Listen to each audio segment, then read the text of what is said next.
cool. I like your Kingdom Hearts graphic there, man. The Keyblade. Nice.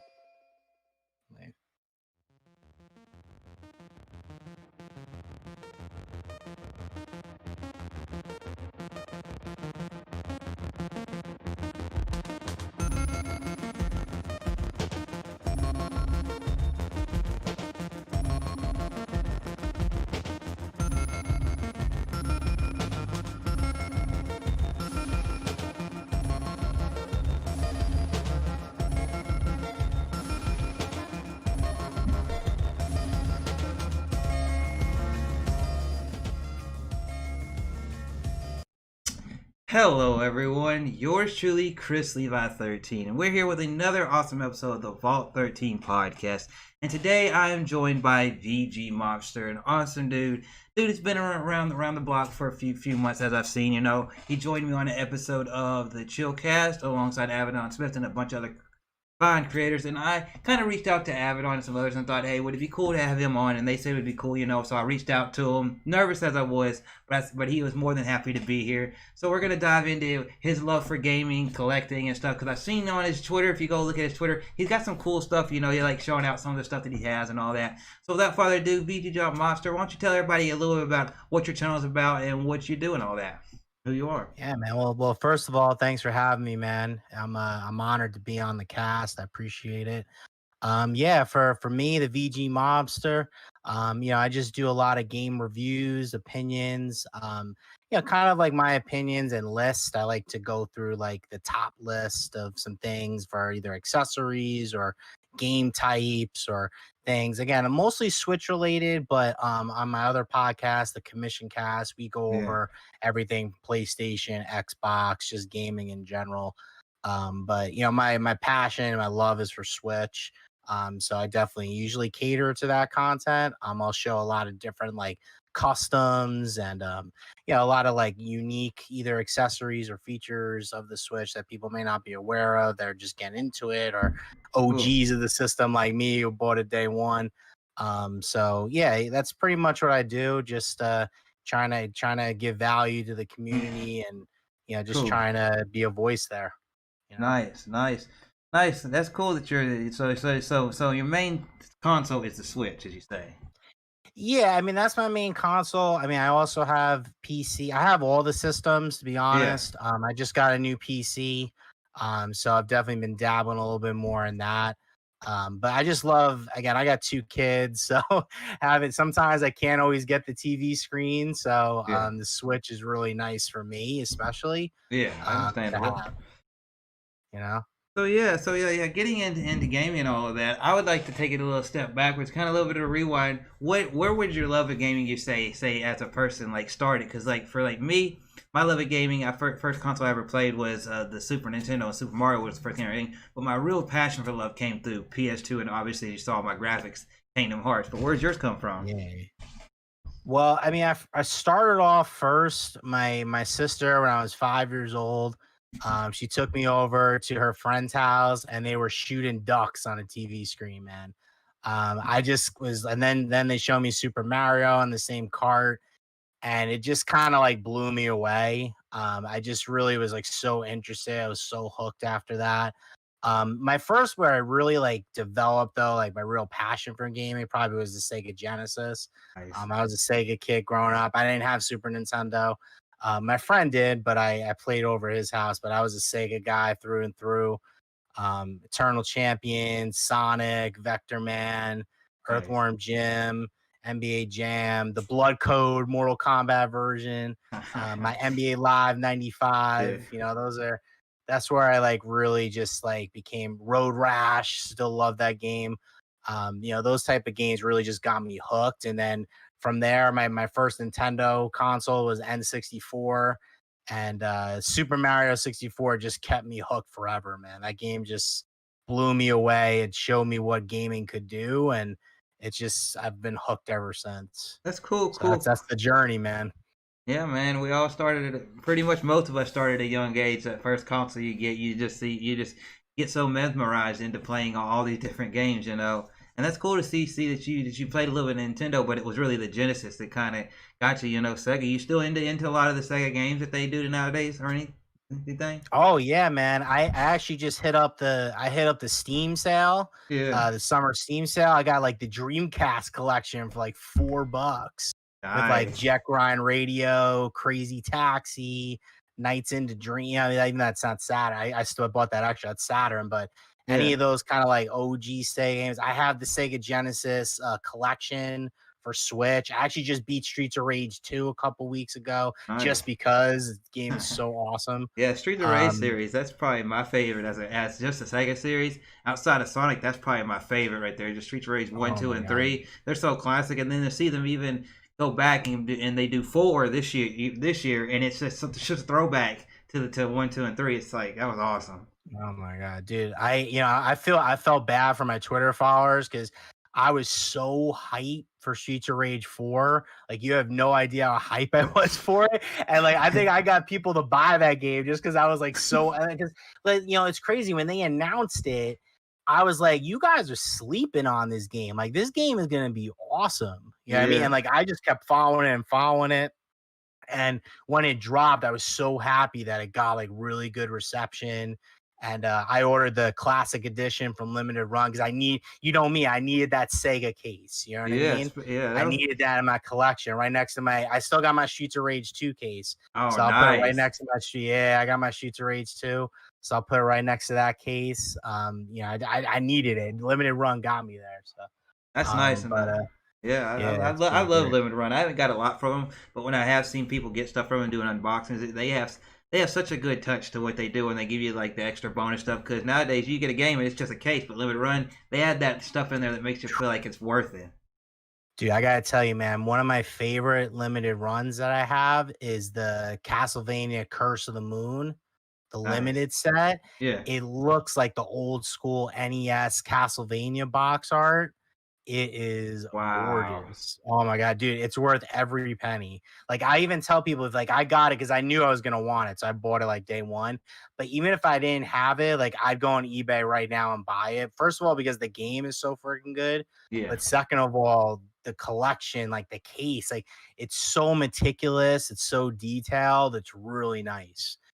So that's probably like my second favorite limited run. Like so good. I can't wait for Streets of Rage. It should be coming soon. So I Yeah, can't wait. I think I ordered. I forgot if it was for the Switch or for the PS4, but I ordered the classic case as well. So I can't wait You to get got it, that. man. Yeah, because I know some people they'd already got theirs, and I'm like, why didn't they get mine? And then somebody messaged me like, oh yeah, the classic case is going to take a little bit longer to get to you. I'm like, man, Dude, you know what? Good things come to those that wait. That's what I say. You know what I mean? yeah, So, yeah. so Yeah, I appreciate you being here. And if anybody jumps in the chat wants to share the stream out, feel free. And also, mhm. if y'all have any questions throughout the stream, I definitely will read them off and we can answer them. You know, as we talk a little bit about the content he creates and all that. Because I love diving into fellow content creators and seeing what brought them on the platform and all that. And a lot of people have encouraged me as a creator to do this, so it's good to have VG Mobster on here. Thanks for having me, man. Yeah. I appreciate it. So I know you had a love for games through Genesis, and it just carried on all the way now to the Switch being your main console, being a family man, and all that. But what made you want to take your love for gaming and share it on the interwebs, on the internet, with Twitter and making a YouTube channel? What brought you on here? Yeah, man. Honestly, I'm one of those guys that when I shout out people on Twitter and I say that like they inspire me, like I'm not just doing it for a click. I'm not just doing it so they retweet it. Like I'm being real. Yeah, And a lot of the times, like these creators that I shout out, like Nia, the video game her, Alex Prime, Avedon Smith, Player Essence, these guys, Rax the Great, these guys, like I talk with them personally. You know what I mean? Like I'm yeah, friends with RGT85. I'm friends with on Twitter. I've been on Facebook. I've been friends with him before he was on Nintendo Enthusiast. These nice. guys, like I just saw what they were doing. And it was like, I was kind of like Master Kill and Wu-Tang Clan for a bit. I just kind of like sat back and watched a little bit. Kind of like saw, kind of thought to myself, what chamber would I be in? What kind of lane should I go in?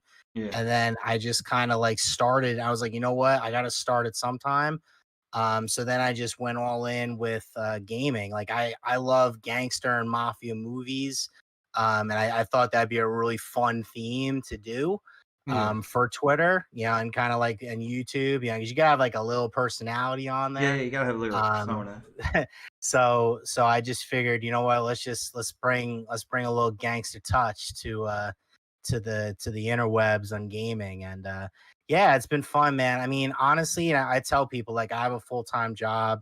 But the thing that like really keeps me going sometimes is just like I just want to be a part of the community. You know what I'm saying? Then anything else that comes from that, it comes from it. You know what I mean? Like I'm just really, I mean, it's crazy. I gotta say this, and I couldn't believe it when Yeah. I first started because I don't know, the people that I've met haven't been like this, but I got a lot of people that went up to me and said, gaming YouTubers don't usually help other gaming YouTubers.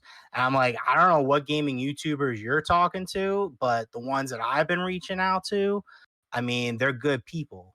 You know what I'm Yeah. saying? And then like they give me advice and they've kind of like, retweeted, checked out my videos, and they've been really supportive. So honestly, like when I heard that, I just wanted to prove people wrong because I was like, you know what? I think I can build a gaming community that's rich and vibrant and positive. You know what I mean? And like the VG Mobster community that we've been building, we're almost 2,500 strong right now on Twitter. And I actually just passed 500 subs on YouTube. So I'm like really pumped about that. We're Yeah. just trying to spread, positivity, man, and just like, share, like have gaming and our love for gaming, kind of go through and just get us through these times and just like build Yeah. relationships and stuff. So, I mean, to me, like like, creating the content is just really a gateway for me to kind of like get entrenched in the community more. And I'm loving it so far. And I think it's a grind. I mean, I've done social media. I actually have a Facebook group, Cast Iron Mafia, that I run. That's 13,000 members. Wow. So I know what the grind is on social media, but once you do it and you really build a community, there's like nothing like it. You know what I mean? So I Amen. know what it takes, but I mean, for me, I mean, doing that with gaming, I mean, that's what I want to do. I just want to build, friendships through gaming. And I think this is a great way to do it.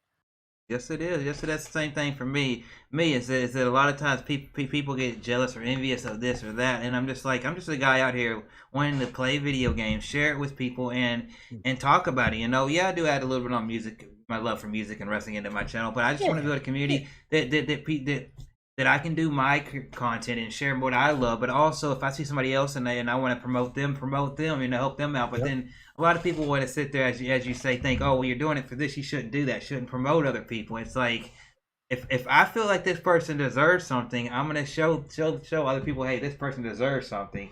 Like if they did a good video or like, hey, I think they need more subs. Even if they're bigger than me, I will sit there Mhm. and still show them out. Because that's what I like doing. Is that's the kind of thing that I build kind of like you say with your community. That's kind of the same thing I built here.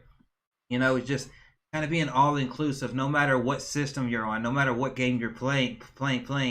Yeah, it's cool to talk about the console wars and Mhm. have that stuff go Yeah. out there. Yeah. But when it comes down to the grassroots and down the brass tacks, as you could say, I as a person love being in this community because I get to make more friends. I don't look at people as just, oh, they're my fans. I look at them as, hey, the more you spend time with me, the more you come and check up on me when even I'm not live streaming or creating a video, we're building that Yeah. friendship. So if I ever this COVID stuff goes away and I can go to conventions, because this year would be the first year I was going to start going to conventions, I can actually meet these people and build these Yeah, relationships, man. because I'm not going to be doing this forever. I mean, I would love to, but maybe one day I'm not going to be doing it forever, Yeah. so Exactly. I still want to have those friends, and whenever I'm not on the camera doing like this with you or anybody else, I can sit there and play games and have people join in and build those friendships. Hey, we're playing multiplayer games together, we're doing this, we're talking about our love for this or that. And that's the kind of thing that I love sharing, because yes, I would like to be grow and get bigger. We all want to, but the thing about it is if I can look at it and say, hey, I made somebody happy, if it's one person or it's a bunch of people, and I can build that community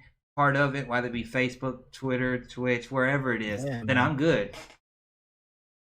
Yeah, like seriously. And another thing too, I mean, full time I'm a graphic designer for a corporate company. Oh, So it's just nice to kind of like do my own thing, something with a little edge, something that's not buy a brand guidebook. You know what I'm saying? Like, and also, I mean, obviously, like with graphic design, I mean, I do some video, but not as much. So on here, I get to like increase my editing chops and just kind of like, build my repertoire. So, and Yeah. it's crazy. I mean, I've actually just, I mean, in college, I did a little bit of video editing, but I always had like people that were like, in my head, I thought were better than me that would like help me on those projects. And I would do more of the design and the, creative and storyboarding and stuff. Yeah. But since I've jumped back into YouTube, a lot of people compliment my editing skills. So you know what? Like, I mean, I'm just learning, new things and just more, more tools in the box, So look, that's another added bonus of it too, you know. Yeah, that's a thing, man. I mean, I'm not no phenomenal editor, but especially with Mhm. YouTube, that's something that a lot of people don't get for like us content creators. They think, oh, we go live, or we set a camera up, recorded, we add something, we add an intro, we add an outro, and we're done. And people don't realize that not, probably 90% of us, we're not video editors, but we have to become video editors. We have to sit there and listen to become people that listen to audio. Hey, we have to sit there, and when we play a game, we're not just playing it to beat it. We're actually looking at the nuances and all these different things to see, like, hey, do I really want to talk about this when I do the video, or do I not, or do I want to talk more about this? And it's all these different things. Yeah, I think like especially like me, like I do a lot of I don't know, I just found a niche. Like I really like doing game reviews. Yeah, I saw that you did So a couple of them. yeah, man. I mean, there's one I did, and again, the game reviews that I do, I try to do them on games that I think are like interesting to me, but may not be like the most popular. Like, I'm not gonna do a Paper Mario Origami King, but for me, what I would rather do is like an indie game that I think is really cool that people that are on like either Switch or PS4 may like miss out on. Like, I did one on Liberated, which really spoke to me, and it had kind of like a Comic Zone Sin City kind of mixture vibe to it. And I got a lot of people on that game. So like Yeah, to me, like that was kind of cool too. Like I guess maybe I mean I'll do some bigger reviews too, but I think like that's kind of where I'm just comfortable right now, just doing reviews of games that may have flew under the radar or just got buried because of SEO or not enough marketing or whatever, and kind of like bring them to the forefront. that's cool. That's So cool. yeah, I think that's a way I can bring value too. Yeah, it's You like know what I mean? Like people are gonna see my videos and like, oh, I've never even heard of that game. Let me check that Yeah, out. it's like You you were know? talking earlier about just at the beginning of this about like the Genesis and like Streets of Rage. You did a review on that game that I never even heard of until you did it. The takeover where they were taking out. Yeah, the takeover, Yeah, dude. that was Like, inspired by Streets of Rage, and I'm like, wow. And that game looked really cool. dude, and that game, I didn't even mention it, but it's crazy. After the developer gave me the code for it, Uh, so after I've been talking with the dev, it's a one-man team that Whoa, did that game, dude. I mean, what he did with one man and like just some freelancers is absolutely insane. Like, insane! Cause you think it's and like, honestly, I'm gonna say this, man. That game, I told people in my review, that game is really close to being just as good, if not better, than Shoot Your Age 4 in some elements. So I mean, he did a wow. really good job. Yeah, I mean, like, so I gave kudos to him, and he's a really cool guy. I got his contact info. I was like, dude, if you ever do the takeover too, let me know because I'm definitely gonna review it because I'm you got a fan right here now. You Yeah, know? that's nice. Nice that you get you can reach out to the developer of the game and they can talk to them. That's something that's cool about this is that for like even that whenever I first got into YouTube, I just want to share a little story with you real quick. Yeah, When of I first course. got into this, I was so nervous about doing content, doing this, but it was something like, hey, I wanted outside of regular life do something to be able to talk to people and share my passion for wrestling and music at first, and then eventually evolved into my also sharing gaming. And I didn't know how to do it, but then whenever you get in doing this, a lot of people they want to shy away from, hey, you just need to promote yourself, do yourself, do your thing. You can support others, but you don't got to sit there and promote others. But then when you start growing, you look at some of these companies. The companies don't really care how big you are. It's about how hey, can you go out there and you can, and if you're like a sponsor of a brand, can you really show what our brand is? But if you do a game, can you just at least give us an honest review? Tell us what's good, what's bad about the game. Don't sit there and be like, oh, I'm just so positive this, so positive that. Because some people, developers look at it like, I know you have some stuff that you don't like about the game, and you're so positive about it, and it kind of seems fake, And I like people that are Mhm. real about things. When they play games, and I go watch their review, I want to see if did they like this, did they dislike this, and because if I go play the game and I notice that they never hit on any of these issues, I'm like, did they just show like the positives of this game when there's more issues or something like that? And You that's see that 20 in their back pocket. I see what you're talking about. You know what I yeah, mean? I yeah. get it. I know what you're saying.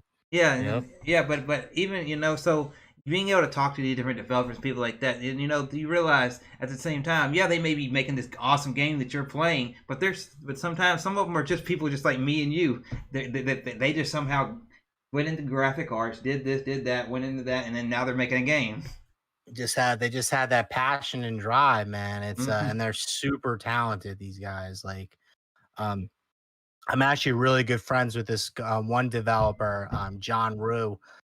He's actually doing a game that is like it's actually gonna be released on the Game Boy Oh, for now, but he actually like created it himself, and the guy's like super talented, but he just wanted to do this like passion project for it. It's crazy. I mean, he knows, he's like, you know what? Like, I know I'm probably just gonna break even, but I just had to do it. It was a passion project, and like, I respect those people. I mean, they're super. I mean, the guy's super talented, yeah, cool. crazy animator, really, understands gameplay, understands game design.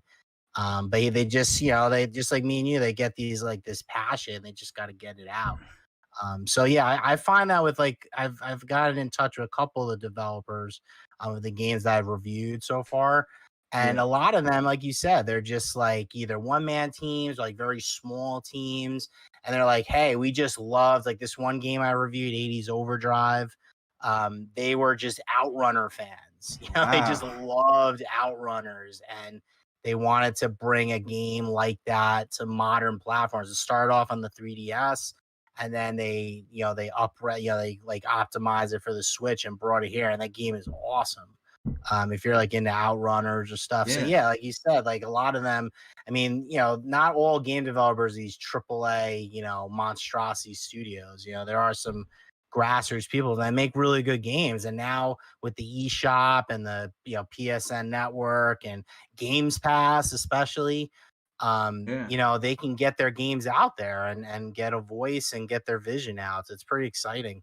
Yeah, it is. Yeah, it is. It's definitely a good sign to see them get their voice out there, And especially with the addition of Twitter and all these different things, people like us that we're not game developers, but we play Mhm. a lot of those games. We're able to get our voice out there, and connect. I was like, hey, I was on the Chillcast. I met you. We started talking on Twitter a little bit here and there, and a little thing led to another. We're here, and get to Boom. build those friendships and build that. That's what I love Yeah. doing about this. Is meeting other creators because it's cool to sit there and grow your stuff, but me love meeting these people and all that. So another thing I wanted to ask you is I've looked at your channel. I've seen some of the stuff that you do there. You do some reviews, you do your own podcast and everything like that. But I want to talk about the console that's the main console on your channel, the Switch.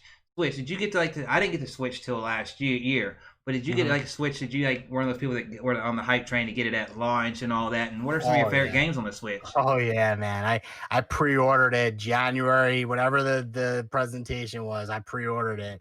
I was all in, man. I just the hybrid nature to me was what I was looking for. And I knew that Zelda Breath of the Wild was launching with it.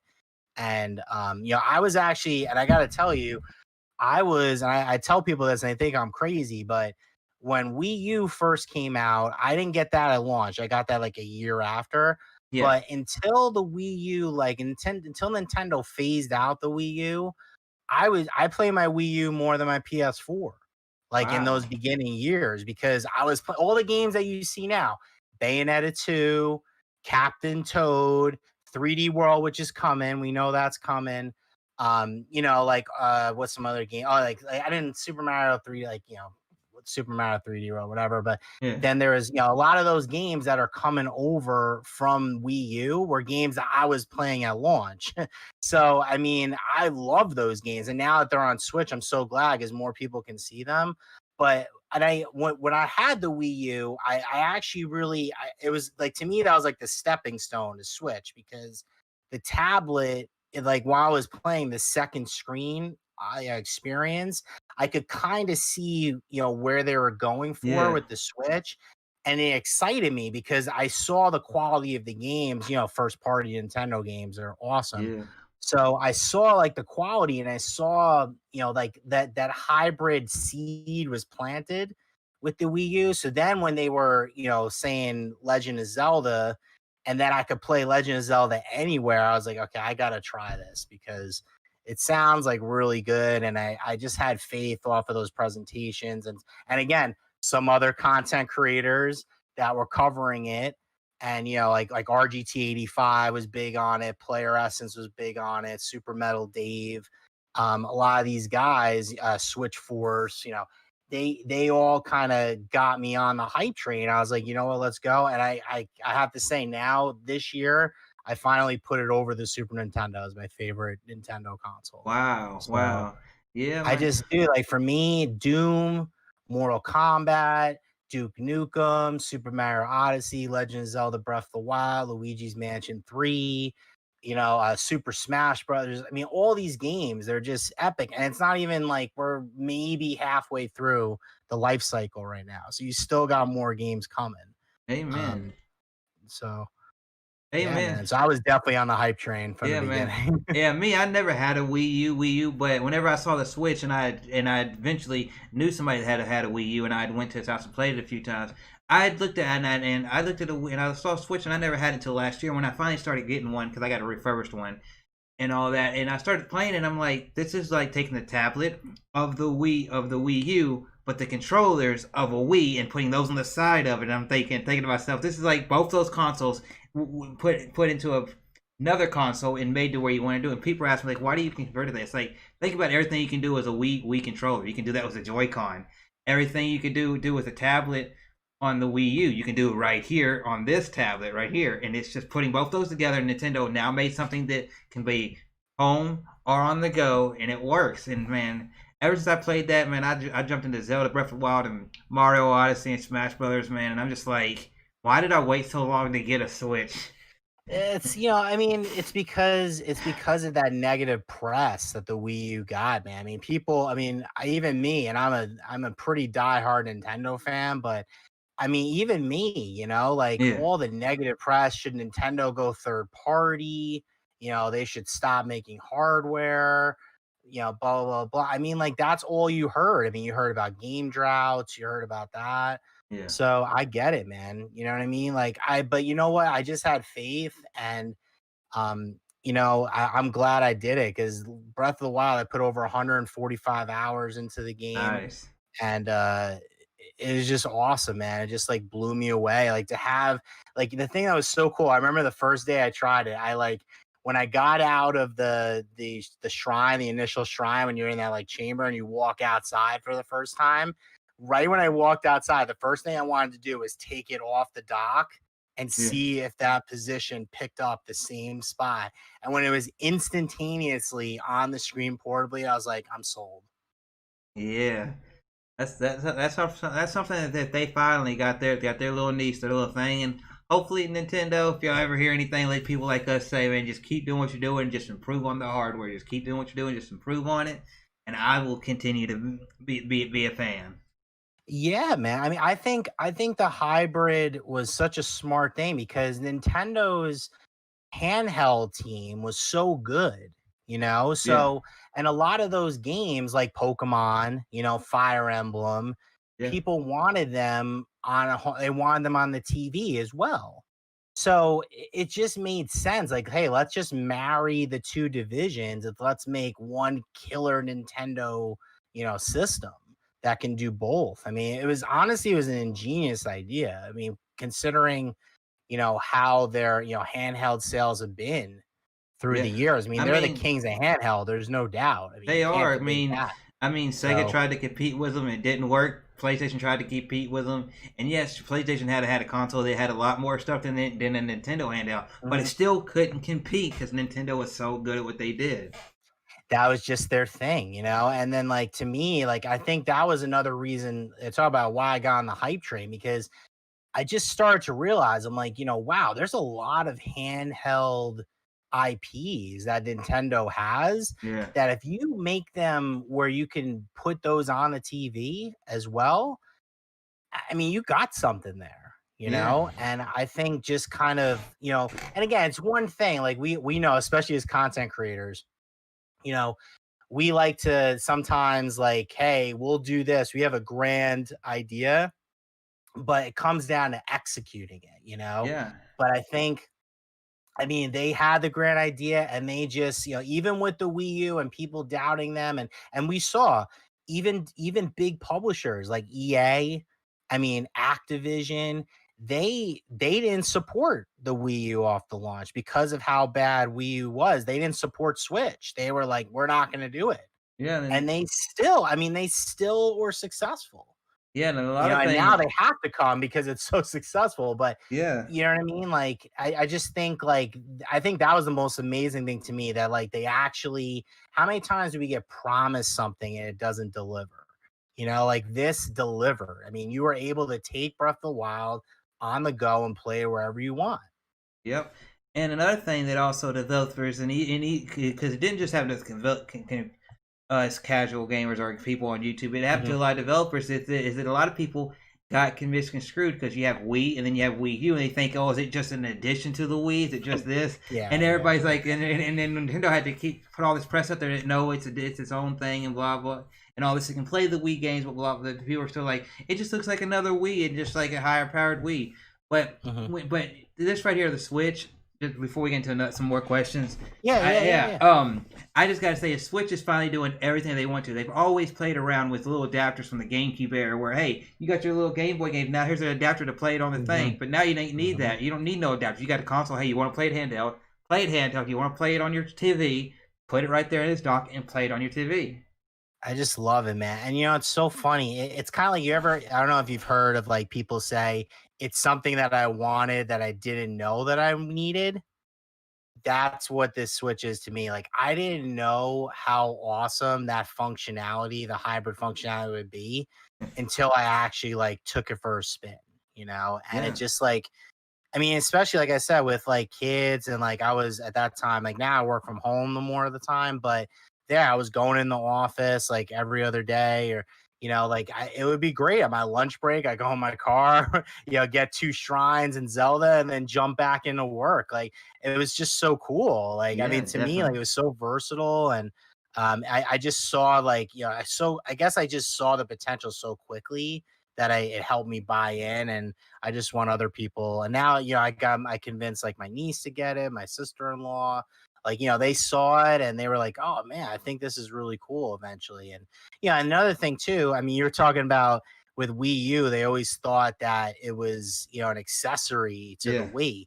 It's just because that, I mean, you YouTube any of those videos on their advertisements for the Wii U, they were so bland and they were so like ambiguous and they weren't clear and concise. I yeah, mean, that Switch commercial they dropped in October, like the reveal, you knew exactly what it did. You knew the concept. It was clear, it was concise. yeah, People knew it and they bought in. You know what I yeah. mean? Like they Especially saw the potential, you Especially know? whenever they drop that trailer and then they throw those things out there for the Zelda and for the Mario Odyssey and for Oh Skyrim, my and god. they didn't even tell you that hey Skyrim's gonna be on there. They didn't even tell you hey Yeah. what's this Mario game. They're like, where's Mario doing this for? And then come the next year, it's our fall Mario game. Here you go, and it's like It was the game we've wanted for and years. I people are mean, like like, Odyssey is just absolutely yeah, incredible. and no So, knock on any Mario game mhm, from after 64, but mhm. to me, Mario Odyssey gives me the closest feeling to a Mario 64 compared to any other Mario game out Oh there. yeah, easily. I mean, I remember. I mean, spoiler alert, but I'm sure most people beat it by now. Yeah, But when I got to the Mushroom Kingdom in Odyssey and I saw Princess Peach's castle like redone, I got chills. It was yeah, so good. Because this is crazy. I'm gonna drop a quick little story here. okay, I don't know if you remember, but when N64 came out, it was like Steven Spielberg couldn't even get a Nintendo 64. wow, That's how hard it was to get. Michael Jordan wanted some, Spielberg wanted, they couldn't even get it. So when I was a kid, none of my friends had it. It was really hard to get it in the beginning. So what I did, I actually rented the system. They don't even do this anymore, but I rented the system from Blockbuster. You could rent the Nintendo 64 system for a weekend with a game. So I rented Nintendo 64 with Mario 64, and that's how I first played it because it was Wow. impossible to get otherwise.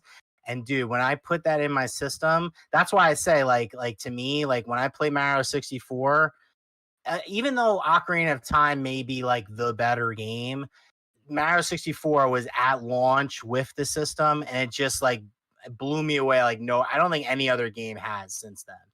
Nice. Um, just because it just, I mean, we're used to, I mean, you look at Super Mario World, which is a great game, Yeah. maybe even better than 64 technically, but you look at the jump from World to 64, and it's just like mind blowing. Like when I was a kid, that was mind blowing to me. Now people see it and they're like, oh, it's pixelated junk. But like Yeah. to me, like when you first saw that Yeah, foray into 3D, like it was just incredible, man. yeah, I'm gonna say hello to everybody in the chat in just one moment, but Oh yeah, of course. yeah, but whenever that's the thing is that people look at those games nowadays and they say, oh, that PS1, that Nintendo 64 looks so blocky, so junky. But when you're actually young and you're going through there and you see those for the first time, you were mind blown because you're playing something 2D and now they're going 3D and you're seeing all these different directions you can go with Mario and Zelda And and the triple jumps, and it yeah. was insane. And It was I'm like, insane. you see him go like this in a video game, but now you're seeing him go like this from all different angles. And I'm like, now you see him do the 3 jumps. Yeah,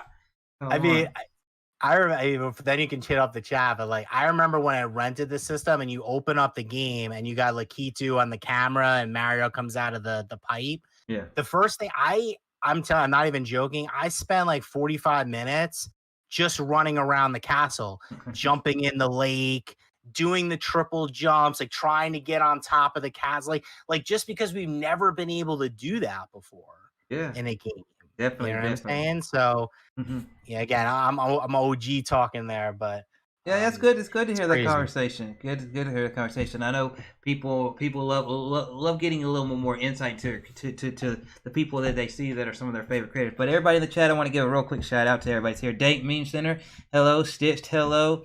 Aiden Quinn, hello. Kevin, Mr. Gaming, hello. Retro Robbie, hello. What's up?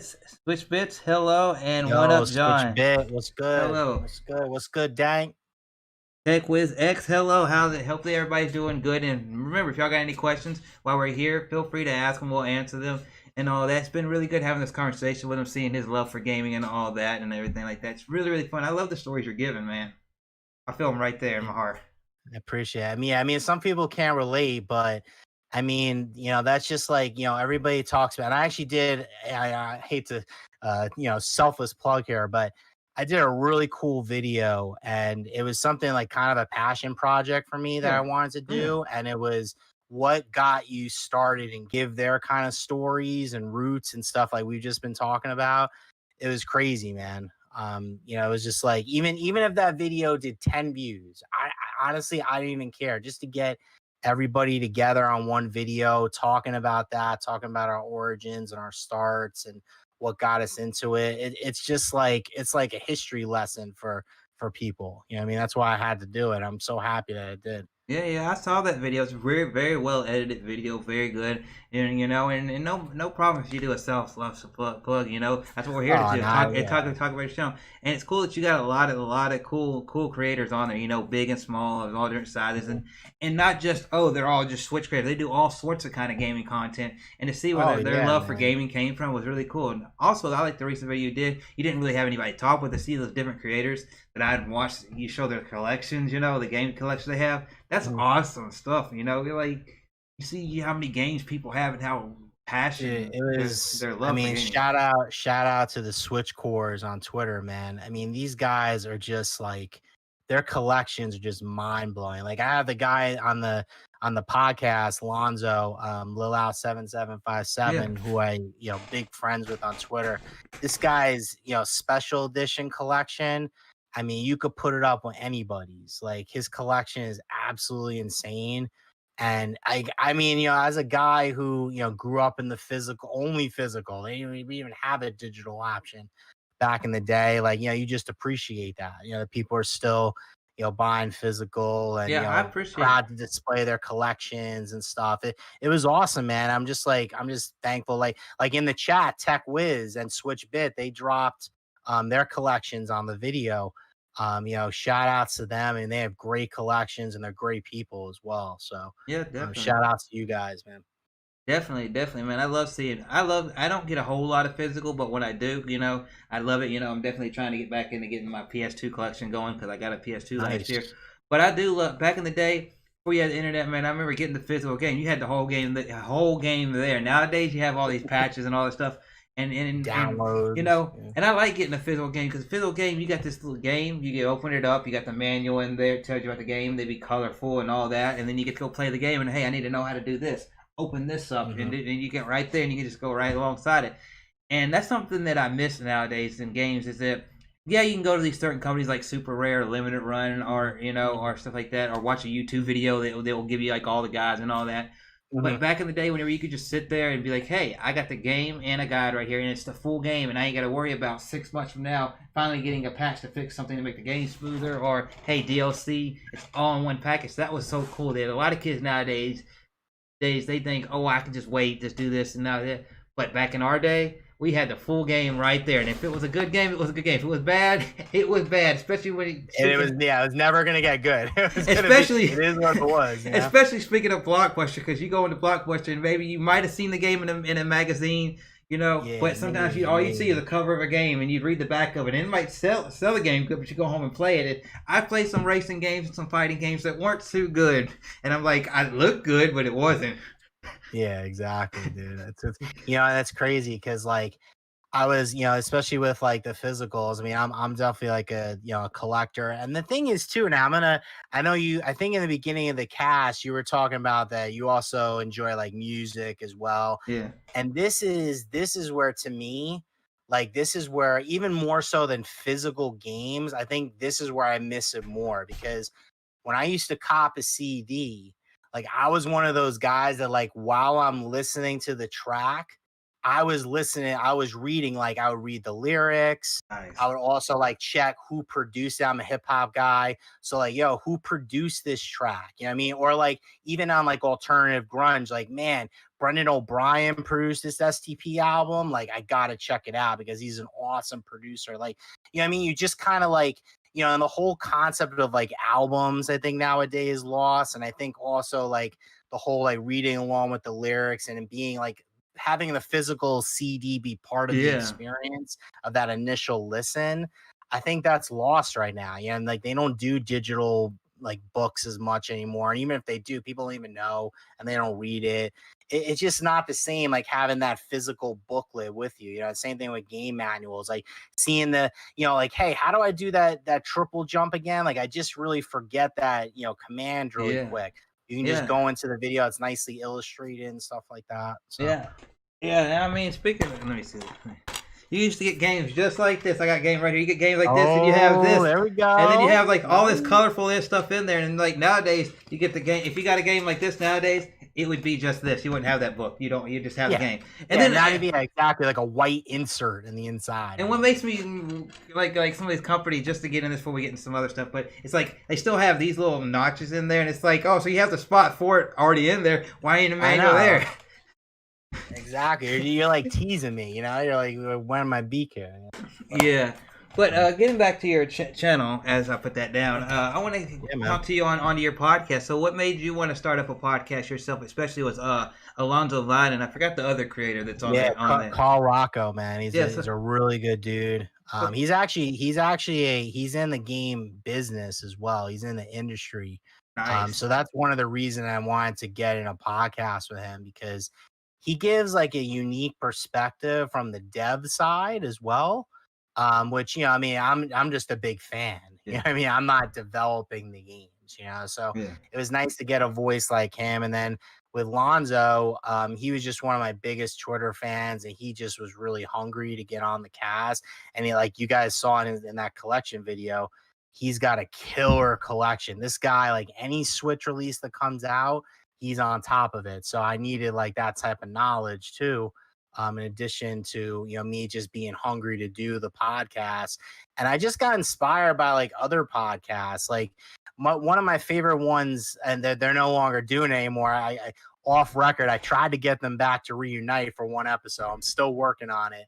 But Team Red, Yeah. with Alex and Nia and Coupon.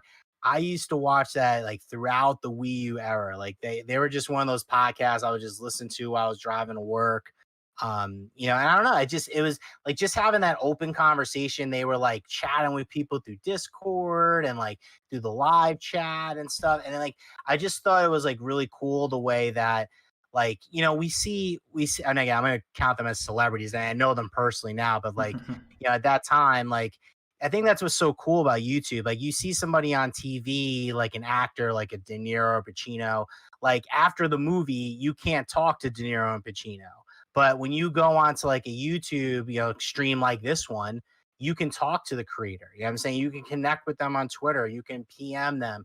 You can hit them up in the chat. You can like engage with them. So I think just like seeing, like admiring their content, then taking it to the next level of interactivity, I think that's what really like got me wanting to do a podcast. So I'm working towards getting it live eventually, but Cool. just kind of wanted to get the bearing. So yeah, that's why I started again, just to build the community and interact with them more. That's definitely cool that you doing that. I love hearing about how people start different things that they do, and that's definitely I've watched a few episodes of it, and it's definitely all have very good chemistry together, and I love the back and forth, and the talking. It's definitely something that I really do. And to be honest with you, as a content creator, anybody else in chat, that's one of my favorite things seeing podcasts, because I can watch a review on a game and do this and do that, and I watch them all the time. That's because I probably watch more content than I do regular TV. So Me too. I have my stuff I watch on there. I record it and I watch it. For and I'm like, oh yeah, I have to make some of my own, right? Yeah, and I'm like, hey, I gotta go live stream. I gotta go do this, But it's cool to watch all these different people, and then they come from your same walk of life you do, or maybe even different walks of life, and you get to see all their different looks on these, and then you can actually go down in the comment section or on Twitter, and a lot of these people are so happy to see you just talk to them, and that's what blew my mind, is that I was so nervous to talk to some of these creators, like even Avedon, Rax the Great, RGT, any of them. And then you go on there and you just leave a nice comment on something, and then you get, a couple hours later, you're looking at your phone, you see a reply back from them, like what they're actually replying to me, and they're appreciating my comment. They're actually saying, hey, it helped them throughout their day or something. It's wow. All those guys you just said, they're just, they've extended so many olive branches to me, man. I can't thank them enough, especially Rax and Avedon, man. Anytime I have a question for those guys, like they just get back to me, even when I didn't even have a channel, when I was just kind of like exploring it and asking questions about hey, what do you use for this, what do you think about this, or I'd give a suggestion like on a video and they'd actually like listen to it or even do it sometimes. Like they're just like super great people, and that's why, like, to me, when I heard that people were saying, oh well, the gaming community doesn't want to help each other, I'm like, dude, I think you're just talking with the wrong people, because people I'm talking with have been awesome. Yeah, you just gotta find that. That's what like for me, like now that I'm growing, like anybody that wants to talk to me about stuff, I'm gonna pay it forward, because the people before me, that's what they did. So I want to do that to them. If I get to that point, people have a question or whatever, I want to do the same thing that they did for me. Yeah, thank you to everybody that I just saw that in the comments. Thank you, Budget Nostalgia. Thank you for sending out a tweet about this and all that. It's definitely cool. To talk about this stuff. And definitely cool to see people jumping in the chat right there live and all that. Definitely the community is good, and that's the thing about it, is that when you get in there, you hear those negative things about the gaming community. You hear all these things, and it makes you worry about things. But when you get to the right part of the community, or you meet the right people, you get your eyes open so much that the community actually is a lot better than what people try to put out. That some people try to put out there, Because some people, they just want to put the negativity out there to be those people, and I'm just kind of like, I see it sometimes, and sometimes I might, every once in a while, I've said something, but most of the time I just look at it and I just shake my head and go on, do my thing, keep talking to people like VG and Chill Squad and all these other people that are nice people, and growing friendships, playing my games, having fun. Yeah, man. I think again, it's just the circles that you're in. I mean, I got lucky to, be in some, interact with cool circles, but I want to pay it forward to other, either people that are not creating right now or interested in it, OG creators who just need like another spark, or people that are on the same level as me and like, a little less than 1,000 subs, and they just want to bounce ideas around or Yeah, collab or whatever. I yeah, just want to, help them out as well, because that's what people did for me. yeah, To see RGT 85 has got over 300,000 subs drop a video, excerpt from my video, and I don't even have 1,000 subs. It just means a lot, man. I mean, he didn't have to do that, but yeah, and again, that's something that I always appreciate. You know what yeah. I mean? I want to do the same for others too. Yep, definitely. I want to hit up on two comments from people at Budget Nostalgia. Said, I love how open everyone in the community is. Very, very good. Good. Switchbit said, Mobster growing out of control. He going to be big. And then to go along with that. Dude, Switchbit gonna be big, man. He is. If you guys haven't checked him out, check out the Switchbit. He's one of my homies. He's in my VIP chat. He is so talented. This creator, man. Music, editing, and he's just like one of the nicest people you're ever gonna meet, man. So shout out to Switchbit, man. Thanks Yeah, for coming through. yeah, and then Budget Nostalgia said right after that, it said, yeah, VG is growing so quick. He's great. Can't wait to share his clips this weekend, too. So that's cool. That's Yeah, cool that you man. got Yeah, I people did a that can collab agree with there. Budget, man. Yeah, that's Budget Nostalgia, another guy, just genuine, huge heart, man. It's a And great so, yeah, guy. and that's what I love about things like this. That I get to do things like this because people that you talk to like Studio, Nintendo, Avidon, and others, they really push me to do stuff like this. And what I see is people from your community coming over, and it kind of puts these community together. Then we can kind of meet new people, meet new faces, and it kind of grow, and it makes what communities we already have even bigger because you get to meet these people, and that's what it's all about for Yeah, the love man. of video games. Yeah, it's just it's like those, people when they're at 40,000 people at a baseball game, for that 2.5 hours that you're at that game, Hmm. you throw everything else out the window and you just share your passion for the sport, man. Here, we're just sharing the passion for the games, Yeah. same thing. Yep. So a couple more questions I wanted to ask you. Some of them are video game related, some to the channel related. Yeah. What are some of your favorite video games to share with people? What are some of your favorite video game series of all time? Oh, okay. Video game series. Okay. Definitely Doom for sure. Doom on PC. I had the MS DOS version of it running Doom ever since then. To now Doom Eternal. I mean, what a 360 that series, and what a growth and evolution it's Yeah, had, man. It's just like one of the milestone franchises in gaming. For me, Mortal Kombat, as well. nice. I've been playing Mortal Kombat since the pizzerias, blowing all my allowance money, just to try to nail that Sub-Zero spine rip fatality. So I've Mortal Kombat just got me like so hooked into gaming, and I've played it ever since. I'd also say obviously Super Mario, from 8-bit to Odyssey. I mean, what a transformation! What a pinnacle gaming franchise. Yeah, Also Zelda as well, from the 8-bit one to Breath of the Wild, where I'm climbing anything I can see. It's just absolutely incredible, man. So those are some of my like favorite gaming franchises, of all time for sure. definitely cool. So I'm gonna ask two questions right now that we're just asking the chat. Budget Nostalgia Mhm. said favorite console ever made. For me, PS2. What's yours? Ooh, favorite console ever made. Um, ooh, this is tough. I gotta say, I mean, like, I'd say probably now, yeah, I think I'd have to go. I think my favorite console is Switch, but I think the best still, I think it's still Super Nintendo. Nice. I think Super Nintendo just, again, the jump from 8 to 16-bit was also huge. And just the third party support, and games like Chrono Trigger and Super Mario RPG and Super Mario World and Link to the Past. I mean, I gotta go Super Nintendo, even though PS2 is great, but I'd go Yeah, Super yeah. Nintendo. For me, the reason that I go PS2, it's not only does it have my favorite game of all time, Kingdom Hearts 1 and 2 on there.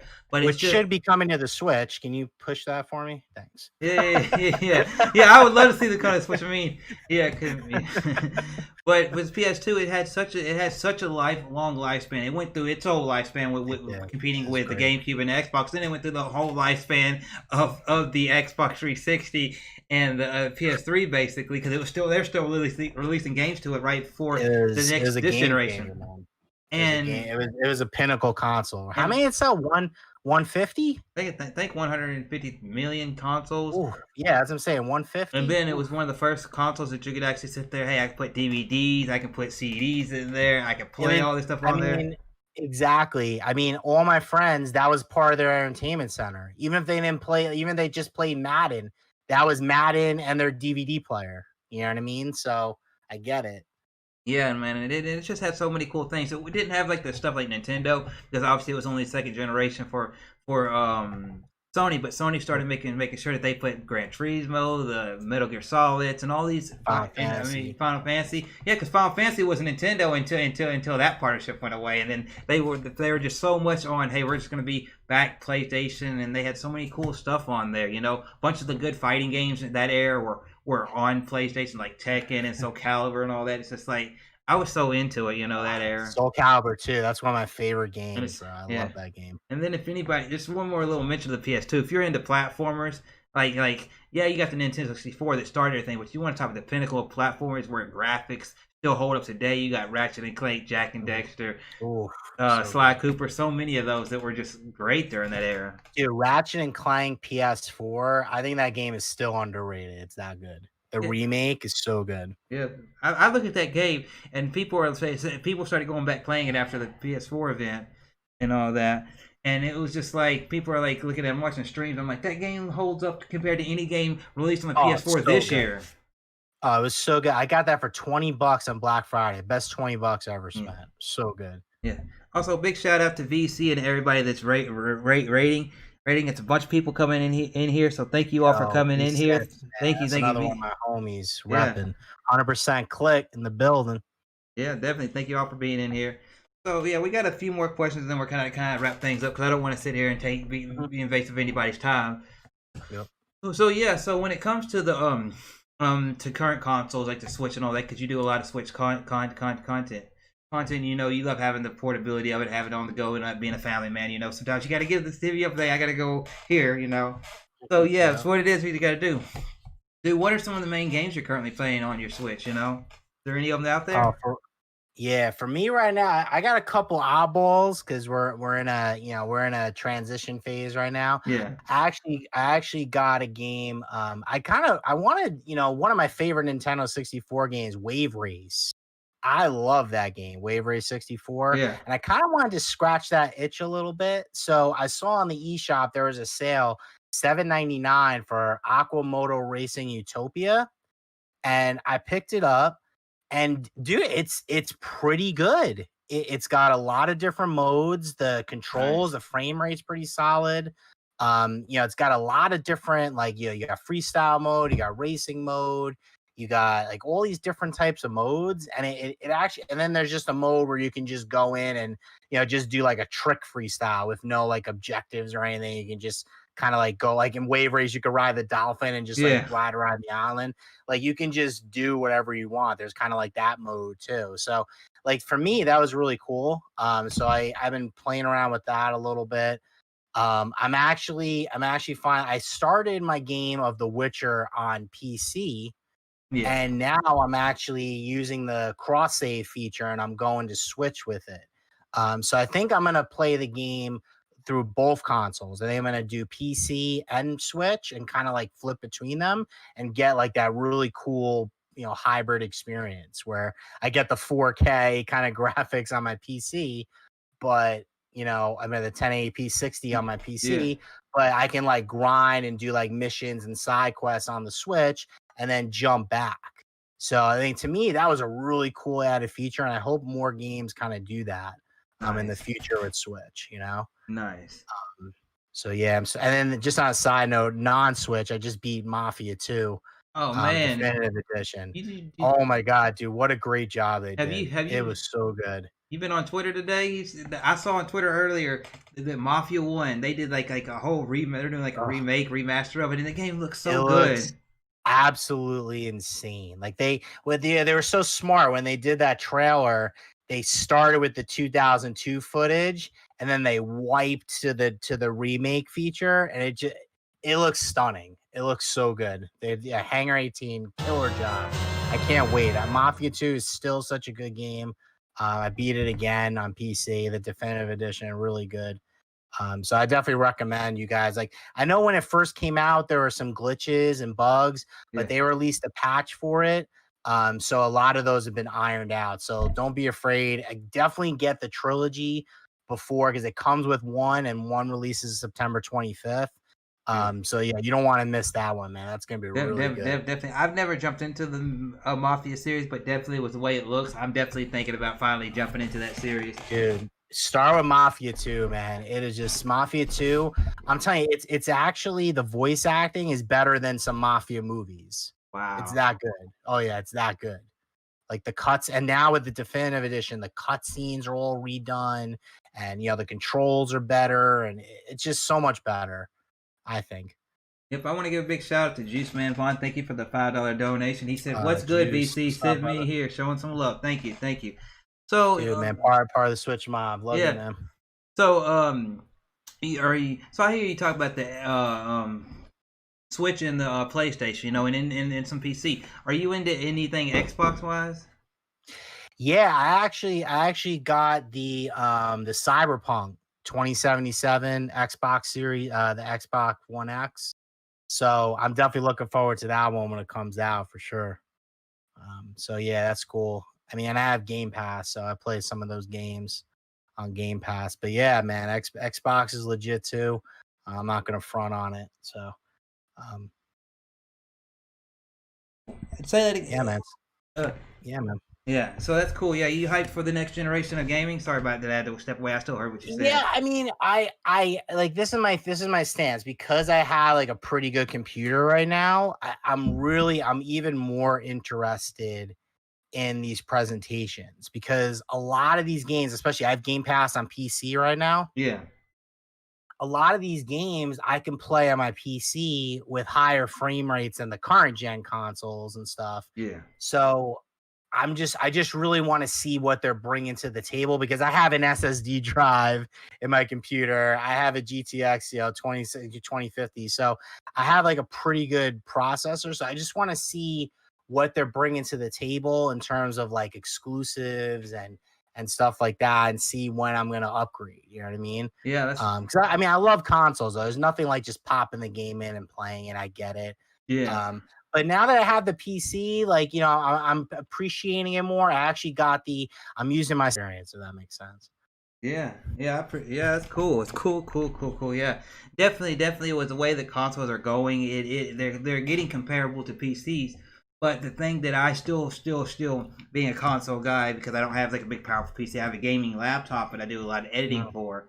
But when you look at it, you kind of look at it, go like for a lot of people nowadays, yeah, it's cool if you have the money to go get the stuff, and you buy it in pieces, and build your own PC, and have all the Mm. cool graphic cards in there, and be able to every couple of years or every time a new one comes out, you just spend the money on it and change that out. You don't change much. But for a lot of people, even for the casual person, the console is what's compared with them. Hey, I don't Oh need that. yeah. I can get this right here, get this box right here, and plug up to my TV and still play the same things.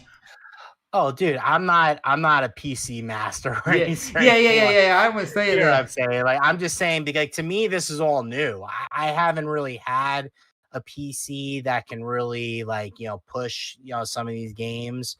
So this is just new to me, and I'm Yeah, just kind of exploring it. So, I mean, again, am I going to get a PS5? Of course, because the exclusives, man, like, just those exclusives. I mean, I have to play Horizon Zero Dawn 2. I got it. You know what I mean? Like, I have to play the game. I have to play God of War 2 when that drops. Like, you yeah, know what I mean? Like, definitely, these games, these are like pinnacle games, that I definitely. gotta play. The new Final Fantasy 7 remake part 2, optimized for the new system. I mean, I need to play it on the best system. So I'm Definitely. probably gonna get it. It's just a matter of when, that's Yeah, all. definitely. When it comes to Nintendo and PlayStation, you still, because I mean, you've seen some PlayStation games slowly at the end of this generation creep on to play onto the computer, Yeah. you know, and all that. But definitely for those consoles, you definitely gotta. Hey, you want the premier place to play PlayStation or Switch? There, Xbox is kind of leaning into the way where it's 50-50. You want to play on a console, you want to play on a computer. It's wherever you want to go. But that's what their model's kind of doing, because you got to think about it. Microsoft's always been a software company, even though they've had the console. You know? Oh yeah, and like I honestly I love what Xbox is doing though, because now, you know, like they're smart about it, you know, like they didn't have, their strategy had to be different from Sony because they didn't dominate last gen. So they figured, hey, we're not going to win this gen. Let's build something that is going to bridge the gap to the next gen, but keep those players engaged. So by adding xCloud to Game Pass, I mean, that's a game changer for me, in my opinion. That's And I think that's gonna, really propel Microsoft and kind of give it, like, I'm not saying 100% Switch value, but give it that type of value where you're gonna get more versatility out of a Game Pass subscription that you can play, your Series X if you want the top, or even an Xbox One X. I had the Cyberpunk one, so I'm probably gonna ride that for like a year or two just because it's an awesome console. But I'm going to ride that for a little bit, but I'm going to still be able to play. I can play Halo Infinite. You know what I'm saying? Like I can still play that and it's going to look pretty damn good, even though it might not be Series X right out the box, but it's going to be good enough. And then when, prices go down a little bit, I can decide if I want to upgrade or not. Definitely. I'm definitely me as well. I'm definitely hyped for next generation, ready to see what they say, especially me being just like that SSD.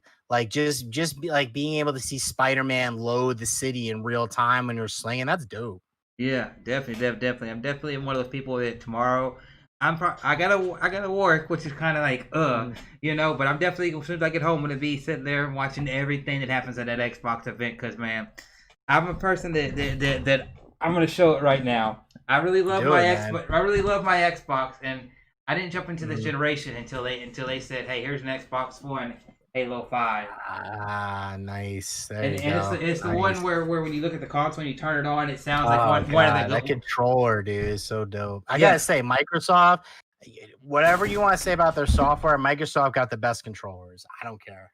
I think they have the best controllers. I mean, if you just to get on a little tangent about it, if people say this is the best controller, right? The Xbox controllers, right? Well, even though they probably got a better Rumble feature for their HD Rumble and all that. Would the Switch take from? From that Pro controller is dope. They took a lot of this and put it here, and they just made a better Rumble. Dude, here's my my Cyberpunk, bro. Oh, I like that Cyberpunk one. I saw that. So you gonna get that game day one? Oh yeah, it came with it. I got the code. I got the code for it. Oh, so you got the code. So all you gotta do is put it on the day it releases. It's preloaded, and when it drops, I'm ready, man. Wow, man, cool, man. I'm ready for Cyberpunk. That's the next big game on my list to get. So I think that's a reason why I'm going into Witcher a little bit right now. I want to get that CD Projekt Red, run through my veins a little bit before Cyberpunk drops. Definitely. I want to say thank you to everybody that's been here in the chat and all that. You've been enjoying the conversation. Thank you, guys. Yeah, you've been enjoying the game conversation, VG Mobster. Yeah, man. I'm actually right now. I can't see the whole chat. I wish I could see more of it. If I could see more of it, I'd go in. I can't see the. Yeah. They haven't asked any questions, but I'll just shout out some of the people that are here in the chat, and then we're gonna kind of get towards the end of things, because I want to be respectful of anybody's time here. So we got as of the raid, we got Tommy Riku in here. We got Nightshane.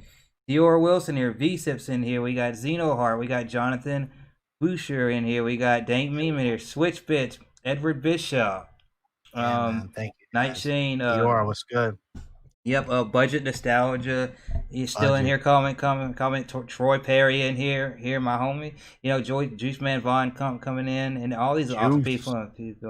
Got Unreal Christian coming here, the armchair analyst, and a whole bunch of cool people coming in here. So I appreciate you guys. I appreciate everybody. I just want to really quickly say everybody in the chat.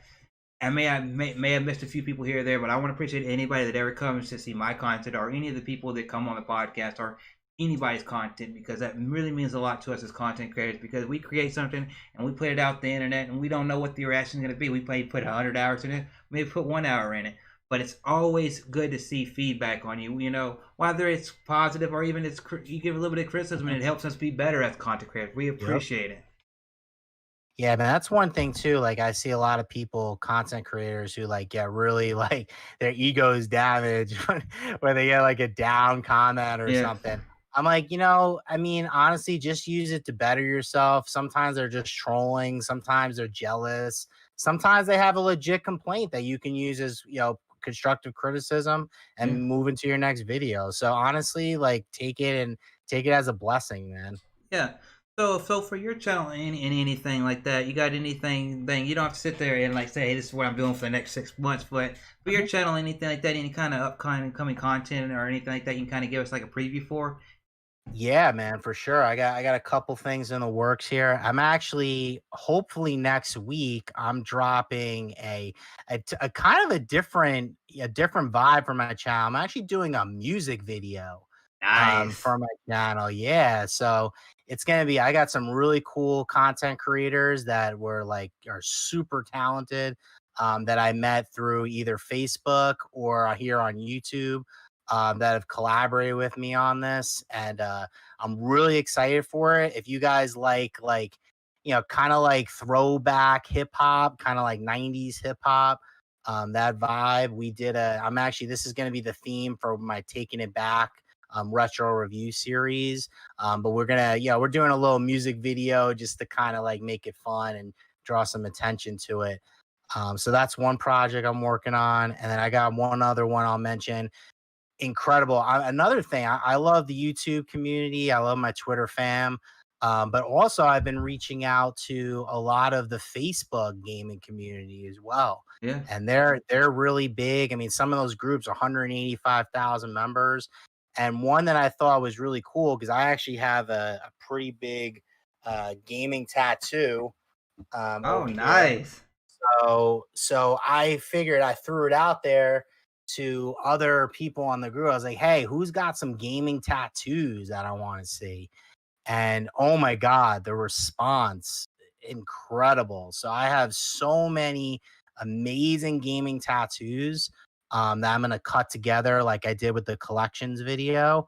And we're just gonna showcase them, man. Show that Zelda, Halo, Kingdom Hearts, Super Mario, like so many different, type of gaming tattoos that I thought was so cool that I think people need to see, like full sleeves, back pieces, chest pieces. Like it's just insane the stuff that these guys showed.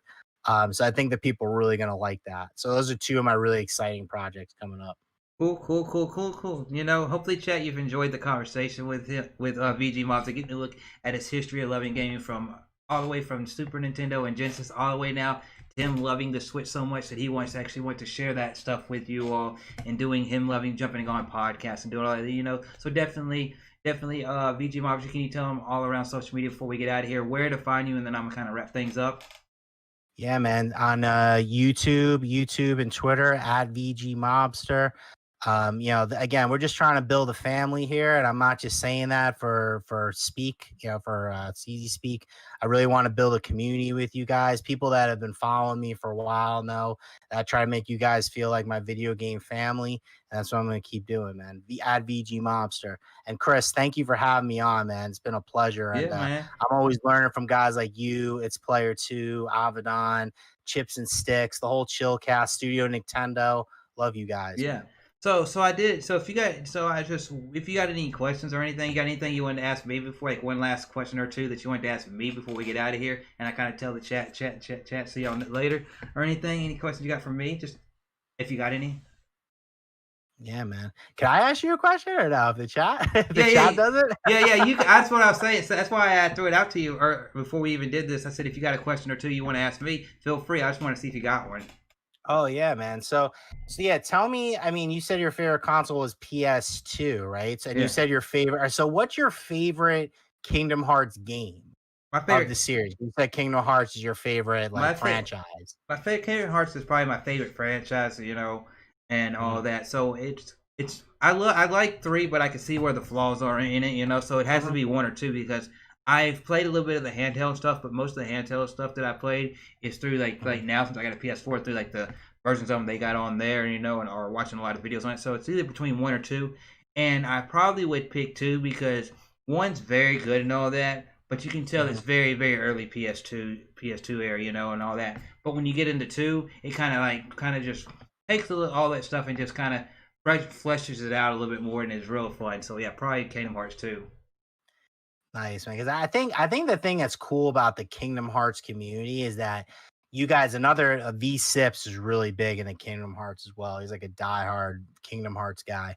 Um, just you guys love the lore so much, and I can appreciate that. I mean, because a lot of games don't have the lore Yeah. that and the following that the Kingdom Hearts franchise does. I think that's really cool about the series, to be Yeah, honest. and I'll tell you one thing about the Kingdom Hearts series that drew me in. When I was little, I didn't get into Final Fantasy right off the way in the PS1 area, even though we had a PS1 in the house. It was both mine and my brother's. Because we got it in at Christmas one year where he got one of us got the console and the other one got the controllers, and we're like, why are we getting it this way? My parents like, y'all got to share it, you know, because we only have one console. So I didn't really play Final Fantasy 7 initially until a couple years after the initial release. But I'd always seen my brother play these Final Fantasy games 7, 8, 9, and then whenever Kingdom Hearts come, I'm like, I'm a little kid playing watching all these Disney movies, and now I get to play a game that has Disney characters in it and the stuff that my brothers played all in one game, and that was like phenomenal. Nice, man. Also, I mean, yeah, yeah, appreciate it, man. yeah. One last question that we're gonna ask, and then we're gonna kind of get out of here. Is that one up John wanted to ask question? Does VG Mobster have plans to stream in the future? Yes, I was actually. It's crazy. Before we started this podcast, I'm actually talking to Chris.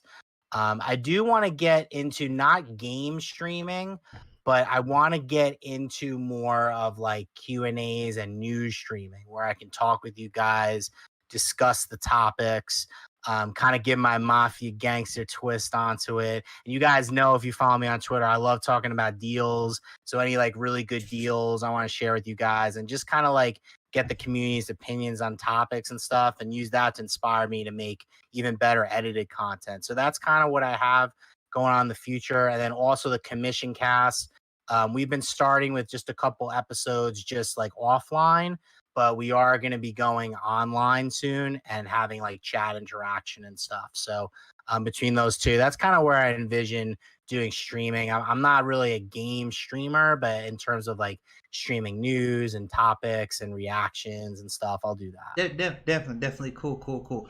So definitely be on the lookout for the next couple months. He definitely, as he said before the stream, he did talk about interest in doing that. So he's going to be trying some of that stuff out future, where basically was his podcast, the Commission podcast, and just like little stuff, kind of, you know, kind of people like, if you think of Player Essence and other people like that, to kind of like sharing a lot of the news and stuff like that with you all in a live format. Definitely look out for a little bit of a mobster style taste to it whenever he gets thrown up there, you know, and everything. But hey, I just want to say, VG Mobster, it's been a pleasure having you on here, man, for the last hour and a half. You know, my hat's off to you, man. It's been a blast talking to you, and hey, man, can't wait to continue building up the friendship, man. Yeah, man, seriously. And you guys, like, I just appreciate the platform and giving me the time, man. I just, again, like I said, just me and people like you in the community. This is what it's all about, man. I mean, just making friendships and sharing our love of games, no matter what platform, no matter what console. Just showing, how games not only, makes us and builds our friendships, but also helps us through, stuff we're going through in real life. You know what I mean? Like, just makes Amen. us, gives us an escape and gives us, something where, we can smile for a little bit. Amen. Well, that's been an interview with VG Mobster. You know, go check him out on social media at VG Mobster. You know, on Twitter, on YouTube. Definitely, the link to his channel will be down in the description box below, right there. So definitely go check him out. You know, for some reviews, podcasts, and more things coming in the future, because he's got a bright future. I believe I can see that Mobster brand and channel just blowing up. You know, he's gonna hit 1,000 subscribers. You know, and everything like that. But I'm Chrislevi13. You can obviously check me out 3 times a week live streaming. Sundays, Tuesdays, and Wednesdays, you know, with podcasts on Wednesdays. And then sometimes after the podcast, I kind of do a separate podcast where I do game live streams, which is the bulk of the content. And every once in a while, I do videos around music, wrestling, or gaming. If there's something that appealing to me, or I want to do a topic on something, so that's kind of what I do. And then outside of that, sharing content and joining podcasts with other people. So thank y'all for being here. Thank each and every single one in chat. Thank you, VG Mobster. We're gonna go on and get out of here. And remember, do the thing I always tell you to do in my videos, and that is at the end, stay awesome.